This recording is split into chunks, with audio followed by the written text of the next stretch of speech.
Hi everyone, Rabbi Rosen here, hoping all is well with you.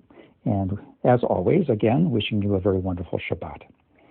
As luck would have it, the recent running of the New York City Marathon coincides with this week's Torah portion, which is Lech-Lecha, God's call to Abraham to go forth, to journey to a land that God will show him and to an utterly new way of life. There are some lessons, I think, from that coincidence or convergence of the two issues, the marathon and this portion, that have some meaning for runners and non-runners alike. Though many of us are likely familiar with that very powerful call, go forth, Abraham, to this new land, it's not the first time that we see Abraham on the move. Tucked away at the end of the previous portion of Noah, we find that Terach has lifted up his family from their roots, moved forward to the land of Canaan, but not making it quite all the way, stopping a bit short in a place called Haran. It's only after we hear about that episode that God says, go forth. It made me think of a couple of things related to running, both the physical act and running our lives. One is that experience known as the wall. Very often, long-distance runners will get to a point where they think they just can't get any further. They've run out of gas. They simply are exhausted. And the question is, what will get them to the finish line? Where will they get the resources of energy and of will to make it? And there are all sorts of ways in which they are encouraged to find that wherewithal to finish the race.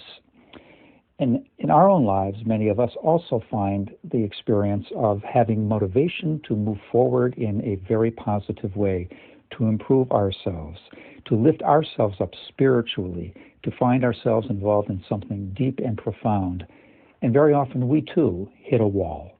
We just can't find it possible, or at least it seems to be the case. We just can't move forward to get beyond the finish line of that goal.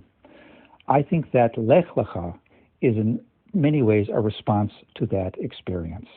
It's a way of saying it's not only your own energy, your own motivation that can make a difference.